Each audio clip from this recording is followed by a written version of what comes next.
Assalamualaikum warahmatullahi wabarakatuh. Perkenalkan, nama saya Intan, NIM 190600106, Fakultas Ilmu Pendidikan Guru Sekolah Dasar. Pada kesempatan ini, saya akan menyampaikan skripsi saya dengan judul Penggunaan Model Problem-Based Learning untuk meningkatkan keterampilan berpikir kritis pada siswa kelas 5 sekolah dasar. Adapun latar belakang masalah dalam penelitian ini ialah seiring dengan berkembangnya zaman, pada abad ke-21, siswa harus memiliki kemampuan berpikir kritis. Berpikir kritis ialah kemampuan untuk menafsirkan, menganalisis, serta mengevaluasi sebuah ide dan argumen.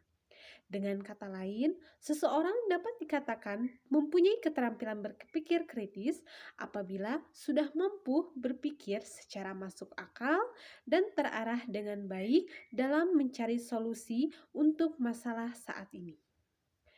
Siswa SD sangat penting memiliki keterampilan berpikir kritis agar mampu mencari atau memperbaiki masalah yang dihadapi pada waktu yang diperlukan. Siswa diharapkan dapat menjadi orang yang berkarakter, serta siswa dapat belajar dengan cara sudut pandang yang berbeda. Kenyataan di lapangan, pembelajaran yang terjadi saat ini kuranglah efektif dan efisien. Hal ini terlihat dari beberapa penelitian terdahulu yang relevan yang membuktikan bahwa keterampilan berpikir kritis siswa masih sangat rendah. Untuk mengatasi permasalahan tersebut, diperlukan suatu program pembelajaran yang mampu meningkatkan kemampuan dan daya pikir kritis siswa. Pembelajaran dan belajar menjadi lebih bermakna dan menarik. Peserta didik jika mereka dapat aktif dan membangun pengetahuan mereka sendiri yang didapatkannya dari kehidupan sehari-hari. Adapun alternatif yang diharapkan menjadi pemecah masalah sehingga mampu meningkatkan keterampilan berpikir kritis siswa, yaitu dengan menggunakan model pembelajaran Problem-Based Learning atau PBL. Model pembelajaran dengan menggunakan pembelajaran PBL yaitu suatu model yang mengaitkan masalah nyata siswa sebagai proses belajar dalam memecahkan permasalahan yang telah dihadapi oleh siswa. Berdasarkan latar belakang tersebut, maka peneliti tertarik untuk melakukan penelitian dengan bertujuan untuk meningkatkan kemampuan berpikir kritis dengan menggunakan model PBL atau Problem Based Learning pada siswa kelas 5 sekolah dasar. Adapun rumusan masalah dalam penelitian ini ialah yang pertama, apakah terdapat peningkatan keterampilan berpikir kritis dengan menggunakan model problem-based learning? Yang kedua, bagaimana kesulitan siswa dalam keterampilan berpikir kritis menggunakan model problem-based learning? Yang ketiga ialah bagaimana kesulitan guru dalam meningkatkan keterampilan berpikir kritis menggunakan model problem-based learning. Tujuan penelitian berdasarkan rumusan masalah, peneliti ini bertujuan untuk mengetahui dan menelaah yang pertama, terdapat peningkatan keterampilan berpikir kritis dengan menggunakan model problem-based learning. Yang kedua, kesulitan siswa dalam meningkatkan keterampilan berpikir kritis dengan menggunakan model problem-based learning. Yang ketiga, kesulitan guru dalam keterampilan berpikir kritis dengan menggunakan model problem-based learning. Yang pertama ialah model pembelajaran. Model pembelajaran ialah sebuah gambaran yang dibuat secara tertulis oleh guru serta menjadi acuan selama pembelajaran dan berguna dalam memecahkan permasalahan yang terjadi selama pembelajaran berlangsung. Adapun jenis-jenis model pembelajaran yaitu yang pertama, model pembelajaran berbasis masalah atau problem-based learning. Yang kedua yaitu model pembelajaran kooperatif atau cooperative learning. Yang ketiga yaitu model pembelajaran berbasis proyek atau project based learning. Yang keempat ialah model pembelajaran kontekstual atau contextual teaching and learning. Dan yang kelima ialah model pembelajaran inquiry atau inquiry learning. Nah, berdasarkan uraian tersebut, model pembelajaran yang diambil dalam penelitian ini ialah model pembelajaran berbasis masalah atau problem based learning. Yang kedua yaitu model problem based learning. Model problem based learning adalah suatu pendekatan pembelajaran yang menggunakan permasalahan dunia nyata siswa di mana masalah tersebut digunakan untuk merangsang tingkat berpikir siswa agar mampu berpikir secara kritis dalam memecahkan suatu masalah yang terjadi.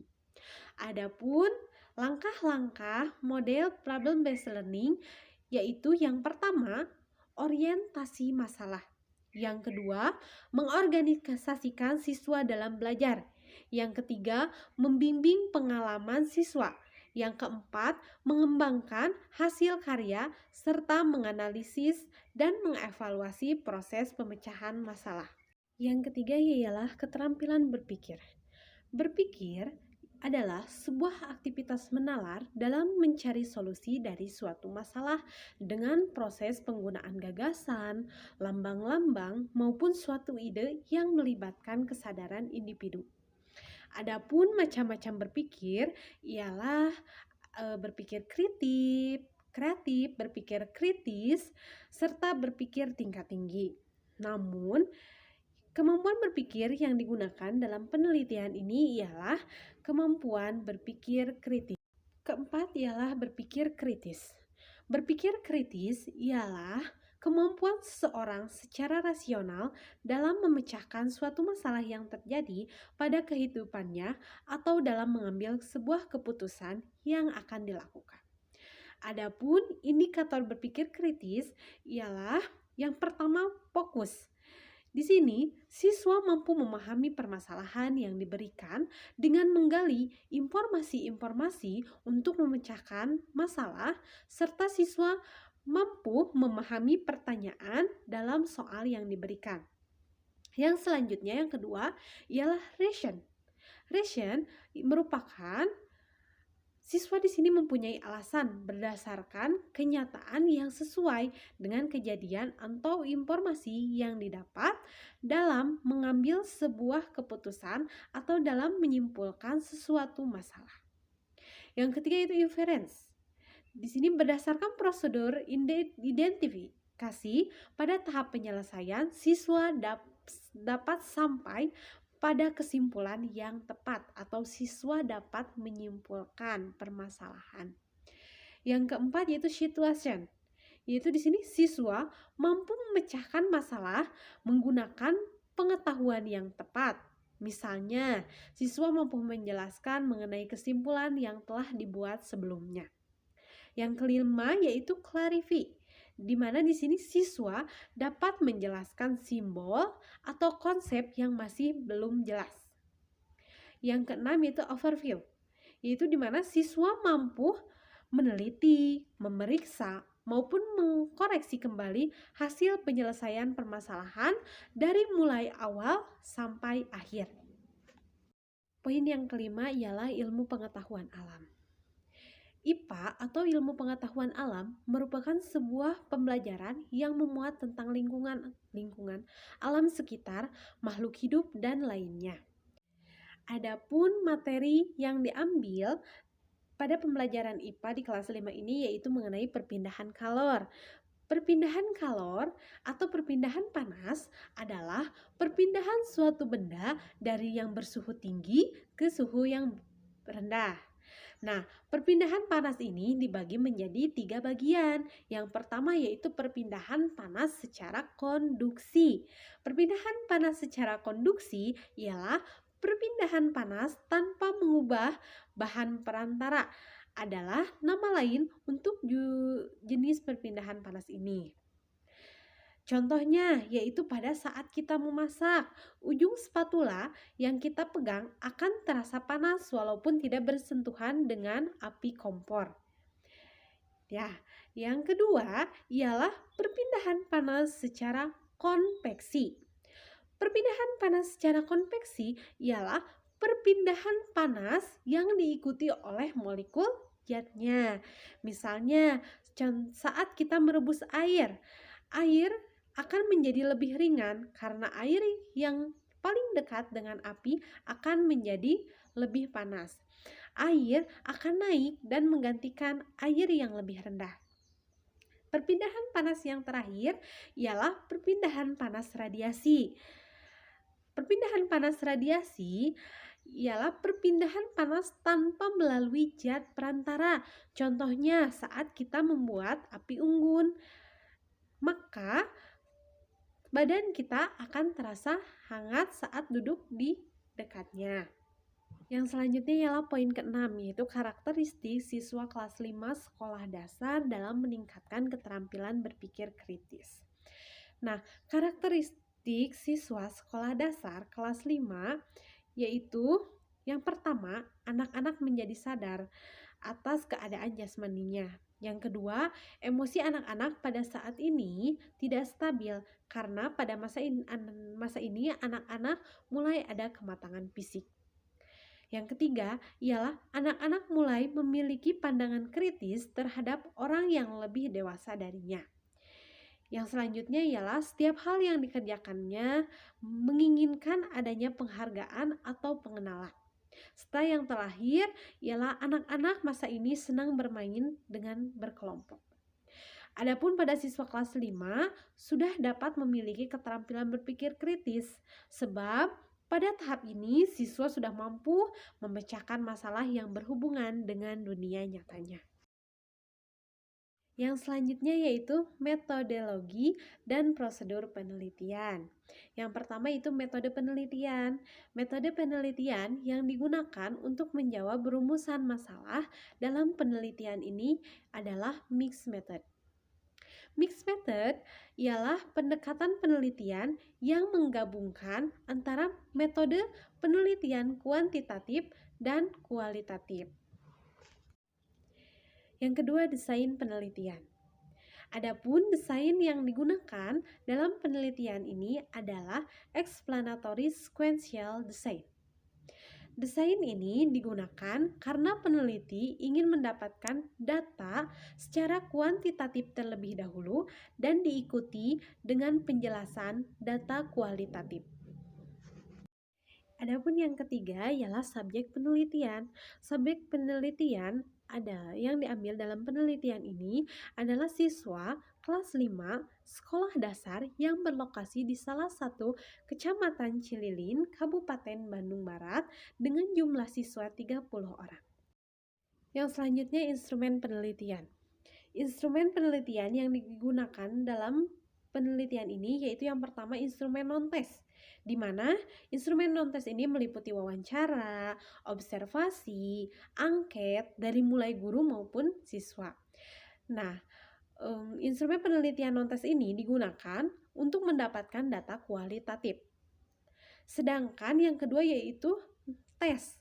Di sini peneliti juga menggunakan instrumen tes di mana untuk mendapatkan data kuantitatif.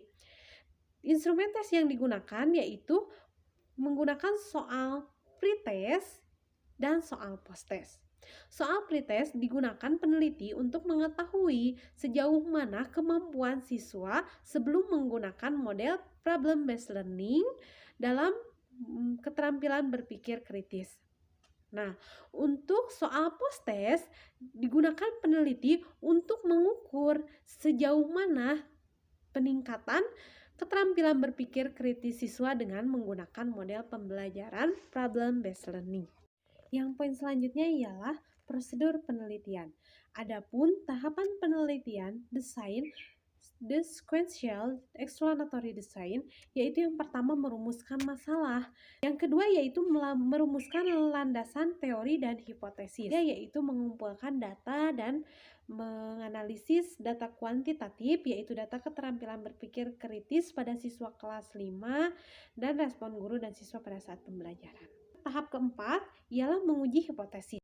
Tahap kelima ialah mengumpulkan data dan menganalisis data kualitatif terkait profil pembelajaran, keterampilan berpikir kritis, materi perpindahan kalor, dan kendala-kendala yang dihadapi selama pembelajaran.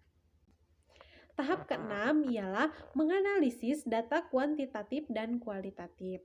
Tahap ketujuh ialah merumuskan simpulan dan saran. Yang selanjutnya ialah prosedur pengumpulan dan pengolahan data. Nah, di sini untuk data tes dapat diolah menggunakan analisis data N-gen, uji Wilcoxon, atau uji homogenitas variabel. Adapun yang selanjutnya ialah hasil penelitian dan pembahasan. Hasil penelitian, dalam penelitian ini yang pertama yaitu peningkatan keterampilan berpikir kritis dengan menggunakan model pembelajaran problem-based learning. Nah, pada pertemuan pertama, di sini peneliti memberikan 6 soal tes kemampuan berpikir kritis atau tes awal yang disebut dengan pretest.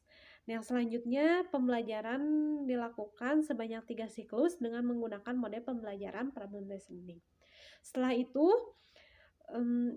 peneliti melakukan post-test atau tes akhir. Post-test ini dilakukan untuk mengetahui sejauh mana peningkatan mereka dalam keterampilan berpikir kritis. Yang selanjutnya uji N-gen. Berdasarkan tabel tersebut, terlihat bahwa untuk keterampilan berpikir kritis soal pretest dan posttest memiliki N-gen score dengan nilai min yang didapat ialah 0,7180. Nilai ini lebih besar dari 0,7. Maka termasuk ke dalam kategori tinggi, yang artinya efektivitasnya pun tinggi. Sedangkan nilai N-gen persen yang diperoleh ialah 71,7987%. Nilai ini berada pada tafsiran sangat efektif, atau dapat diartikan bahwa penggunaan model problem-based learning untuk meningkatkan keterampilan berpikir kritis siswa sangat efektif. Kan hasil analisis di atas tersebut dapat disimpulkan bahwa kesulitan siswa dalam menjawab angket tidak terdapat kesulitan yang signifikan atau masih dapat diatasi oleh guru. Sedangkan pada hasil wawancara dan hasil pengerjaan soal tes untuk meningkatkan keterampilan berpikir kritis, siswa mengalami kesulitan pada indikator inference atau menyimpulkan. Yang ketiga ialah kesulitan guru dalam meningkatkan keterampilan berpikir kritis. Adapun berdasarkan hasil wawancara yang telah dilakukan peneliti terhadap guru, dapat diketahui bahwa kesulitan yang dihadapi guru selama pembelajaran ialah yang pertama, kurangnya motivasi siswa dalam belajar, serta kurangnya keberanian siswa dalam mengeluarkan pendapat. Adapun untuk selanjutnya ialah kesimpulan. Berdasarkan hasil analisis data penelitian, diperoleh kesimpulan yaitu yang pertama ialah terdapat perbedaan dan peningkatan keterampilan berpikir kritis dengan menggunakan model pembelajaran problem-based learning. Pada siswa kelas 5 sekolah dasar dengan materi perpindahan panas maupun perpindahan kalor. Hal ini terlihat dari hasil uji N-gen score dengan rata-rata 0,7180. Nilai ini lebih besar dari 0,7. Maka termasuk ke dalam kategori tinggi, yang artinya efektivitasnya pun tinggi. Sedangkan nilai N-gen persen yang diperoleh ialah 71,7987. Nilai ini berada pada tafsiran sangat efektif. Yang kedua, yaitu tidak terdapat kesulitan siswa yang signifikan dengan menggunakan model pembelajaran problem-based learning. Namun, pada pengerjaan soal pretest maupun posttest, siswa pada umumnya dalam menyelesaikan soal nomor 2, yaitu pada indikator inference atau menyimpulkan permasalahan perpindahan kalor dalam kehidupan sehari-hari, pada indikator ini siswa masih kesulitan dalam menyimpulkan permasalahan. yaitu siswa tidak mau menelaah lanjut terhadap sebuah permasalahan yang ada serta kurangnya pemahaman siswa terhadap materi. Yang ketiga, yaitu tidak terdapat kesulitan yang signifikan pada guru dalam menggunakan model pembelajaran problem based learning. Namun, guru mengalami kesulitan ialah dalam kurangnya motivasi pembelajaran siswa sehingga guru harus menciptakan pembelajaran yang nyaman serta dapat menarik minat siswa dalam proses pembelajaran. Adapun kesulitan lainnya yaitu dalam keterampilan berpikir kritis, siswa dengan menggunakan model problem-based learning ialah kurang beraninya siswa dalam mengeluarkan pendapat di kelas. Sekian penjelasan mengenai skripsi saya. Mohon maaf apabila ada kesalahan. Wassalamualaikum warahmatullahi wabarakatuh.